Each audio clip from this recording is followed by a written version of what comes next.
In rural New South Wales, Australia, Allan Baker and Kevin Crump murdered a complete stranger for $20, a packet of cigarettes, and a couple of gallons of gasoline. Then, for no other reason than that one of the men had once worked for her family as a farmhand, they kidnapped Virginia Morse, a young mother of 3, from her home. Morse was raped and tortured repeatedly, while Crump and Baker drove to neighboring Queensland. Next, they tied her to a tree and shot her, execution style. When Crump and Baker were finally captured back in New South Wales, the fugitives had a running gun battle with police as their cars raced along a highway. A police officer was wounded in the car duel. In the wake of their 1973 trial, the Australian public was left to ponder whether the two men were insane or, even more chilling, whether their deeds were the result of rational minds gone astray. Because Virginia Morse was killed in Queensland, New South Wales authorities could not charge the pair with her murder. Not wanting to extradite the two men, New South Wales police chose to charge them with conspiracy to murder Virginia Morse. But the New South Wales prosecutors didn't have to rely only on the Morse allegations. Their list of crimes also included the murder of Ian Lamb, the stranger, as well as wounding a policeman and car theft, among other things. It's no surprise that by their mid-20s, Crump and Baker had extensive criminal records and had spent the majority of their lives in prison. Released within weeks of each other in 1973, they met up on a farm near Bogabilla in western New South Wales, where Baker worked as a hired hand. Crump had stolen a car at Aberdare and picked up Baker at the farm November 2nd. The property owner was not surprised at Baker's abrupt departure, since working conditions were poor due to recent rains. The next day, a Saturday, Ian James Lamb, 43, left his home in the central coastal town of Gosford and headed west in search of work as a manual laborer. His mother helped pack his clothes and toiletries and kissed him goodbye at 6:30 a.m. It was the last time she saw her son alive. On the same morning, Crump and Baker bought a .308 rifle and some ammunition in the farming township of Goondiwindi. Their motive for buying the gun was robbery. All they needed was a victim. It was Crump and Baker's intention that they would no longer work. Instead, they would steal for a living. Ian Lamb didn't think twice about pulling over to the roadside and sleeping in his car that Saturday night. The seasonal worker felt secure resting on the front seat of his old car, even though the doors weren't locked and the windows were open to allow what little breeze there was. He lived hand to mouth and carried little, if any, cash. He wasn't expecting any trouble. Unfortunately for Lamb, Crump and Baker spotted his car and decided to steal the car's gasoline. Allan Baker's chilling statement tells best what happened next. "We both got out of the car. I got the rifle. I loaded it and I walked over to the car and I pointed the rifle through the window of the driver's side. And I've seen a man asleep in the front seat. Kevin looked in the back to see if he was by himself, and he was. I knocked on the door with my hands and said, 'Hey, you!' The bloke sat up and I pulled the trigger and shot him. It hit him in the voice box. Then, for about 10 minutes, nothing happened. It was deathly quiet. I was scared. Then I went around to the other side of the car to the passenger side and opened the door. Kev opened the driver's side door and I went through the man's pockets. I got about $20 out of his pockets and money from the glove box, and I got some cigarettes and his wallet. I don't think there was anything else, but I left it there. I noticed that the man had been drinking because there were some bottles of beer on the floor. I didn't touch them because there was blood on them."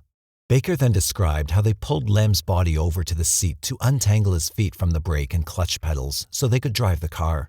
Baker, with Crump following closely behind, drove Lamb's car about 12 miles and abandoned it on sparsely traveled Bald Hill Road. They then loaded Lamb's meager possessions into their own car and took the gas by punching a hole in the tank.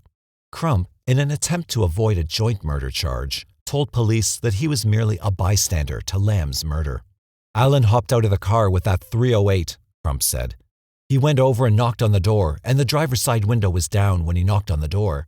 And the fellow in the car said, 'Ah,' and Allan put the gun up through the window and shot him. Just shot him through the neck. Here it was." Crump pointed to the center of his throat. Crump's denial of any role in the shooting made little difference. Regardless of who pulled the trigger, the jury convicted them both of murder. Having harvested what they could from Lamb's car, Crump and Baker considered what to do next. Baker decided that their next stop would be the Morse family home in Collarenebri. Baker had once worked there as a farmhand and remembered that there was a rifle in the house. Perhaps there was money too.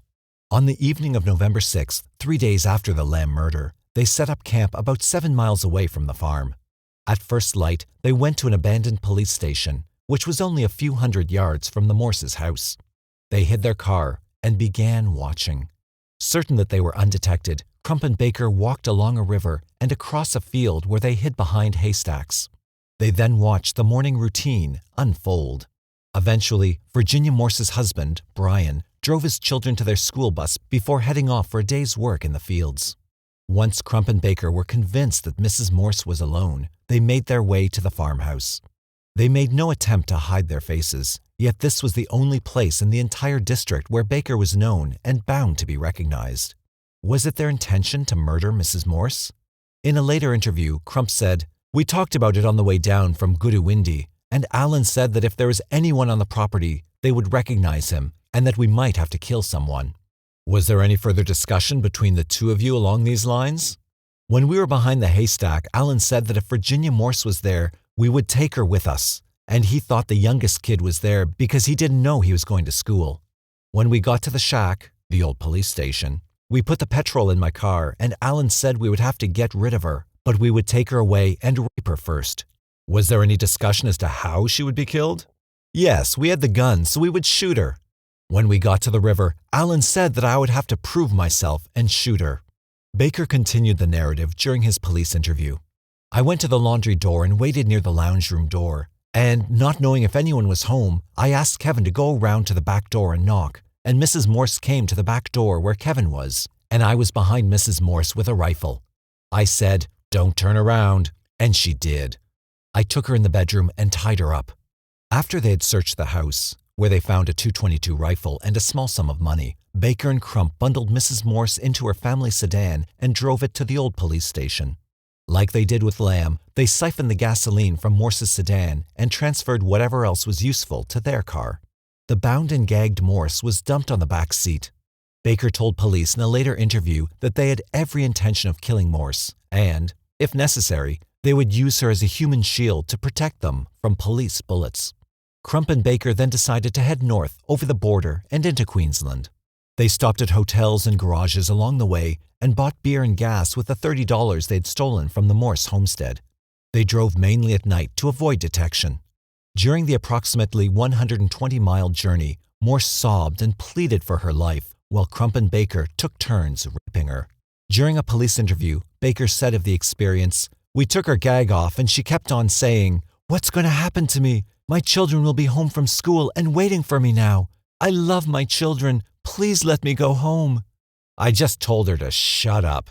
Crump and Baker pulled up at a clearing just short of the Queensland border. Here, they staked out Morse with tow ropes tied to trees. Each man raped her again. Prosecutors then alleged that the two men took Morse on into Queensland, where they stopped by the Weir River. To a hushed courtroom, the prosecutor led the last minutes of Virginia Morse's life from Allan Baker's statement. She wasn't tied to the tree. Her hands were tied in front of her with handkerchiefs. She wasn't crying because I think she was beyond that. She'd been crying most of the time she was gagged and blindfolded. I aimed at her with a .308 and Kevin had the .222, and it was going to be like a firing squad. And Kevin pulled the trigger and she fell to the ground before I could pull the trigger of my gun. If he hadn't shot her, I would, because we both decided to kill her because we've done those terrible things to her, and she would have been able to identify me because I used to work for her husband. And I knew if she reported me, we'd be in a lot of trouble, and she just had to be shot. As he did with the Lamb murder, Crump tried to evade responsibility for Morse's murder in his police statement. "I was forced to kill Mrs. Morse by Baker because he wanted me to be in as deep as him. He said he was going to kill me if I didn't. I admit that I was prepared to kidnap Mrs. Morse and even to sleep with her, but once again, as with Mr. Lamb, I did not want to be a part of her death. It was a choice of either me or Mrs. Morse." Crime reporter Joe Morris recalled the court's reaction to the detailed first-hand accounts of the last minutes of Virginia Morse's life. There was a stunned silence. Women were sobbing, and Mr. Brian Morse sat there with his head in his hands. Crump and Baker were smirking at each other. They thought that it was a great joke. What the court didn't hear, as the evidence was suppressed as it was considered to be too shocking, was that Mrs. Morse had 3 branches inserted into her vagina and a beer bottle inserted into her anus. And it was also kept from public hearing that Crump and Baker were also alleged to have admitted to having sex with her corpse after she was dead. On November 13th, 10 days after Lamb's murder, Crump and Baker's stolen car was recognized in Maitland, near Newcastle, north of Sydney. When the first police cruiser approached Crump and Baker's moving car, they managed to force it off the road. Another cruiser drew alongside the pair. Baker opened fire through the rear window and wounded one of the officers with a bullet to his forehead. But Crump and Baker's car spun out, and after a brief chase and exchange of gunfire with other officers, the two men were finally in custody. At their trial, Crump and Baker pleaded not guilty to the 4 charges of murdering Ian James Lamb, conspiracy to murder Virginia Morse, maliciously wounding a police officer with intent to prevent lawful apprehension, and shooting at police with intent to prevent lawful apprehension. Both of the accused gave statements from the dock in their own defense. Baker said, "I did not mean to shoot the man in the car. The gun was a scare weapon. All I meant to do was to tie the man up and rob him. When I went over to the car and knocked on the door, I said, 'Hey, you,' and the guy in the car sat up suddenly and made a noise, and I jumped backward and the gun went off. I know we're responsible for the death of Mrs. Morse. I cannot forget it. And I know I should be punished for that, but we didn't agree to kill her till the day that we actually did it. When the police were questioning me about Mrs. Morse, I felt so bad about it, I just agreed to everything. That's all I can say." Kevin Crump also offered little excuse. "I did not kill Mr. Lamb. I agreed to rob him. I knew Baker had a gun. I never thought he would use it. In fact, I never intended to do any harm to Mr. Lamb except tie him up and rob him. As far as the death of Mrs. Morse is concerned, there was no agreement between me and Baker to do so. I was forced to kill Mrs. Morse because he wanted me in it as deep as him. He said he was going to kill me if I didn't." It took the jury 1 hour and 45 minutes to convict Baker and Crump on all charges. Baker showed no emotion at the verdict, while Crump appeared to stare at the floor and shudder. Mr. Justice Taylor then sentenced both men to life imprisonment. He said, "You have outraged all accepted standards of the behavior of men. The description of men ill becomes you. You'd be more aptly described as animals, and obscene animals at that. I believe that you should spend the rest of your lives in jail, and there you should die. If ever there was a case where life imprisonment should mean what it says, imprisonment for the whole of your lives, this is it." While Taylor was passing sentence on Crump and Baker, Virginia Morse's husband got up and hurriedly walked from the courtroom. In the early years of their incarceration, Crump and Baker lived quite happily as man and wife at Long Bay Jail's notorious Kattingal section. When a television camera crew was allowed through Kattingal in the late 1970s, the public saw how seemingly easy the two were doing their time. After the ensuing outcry, Crump and Baker were separated. It's unlikely they'll receive parole. All anyone has to do is look at Taylor's sentencing recommendation. If in the future some application is made that you be released on the grounds of clemency or of mercy, then I would venture to suggest to those who are entrusted with the task of determining whether you are entitled to it or not, that the measurement of your entitlement to either should be the clemency and mercy you extended to this woman when she begged you for her life.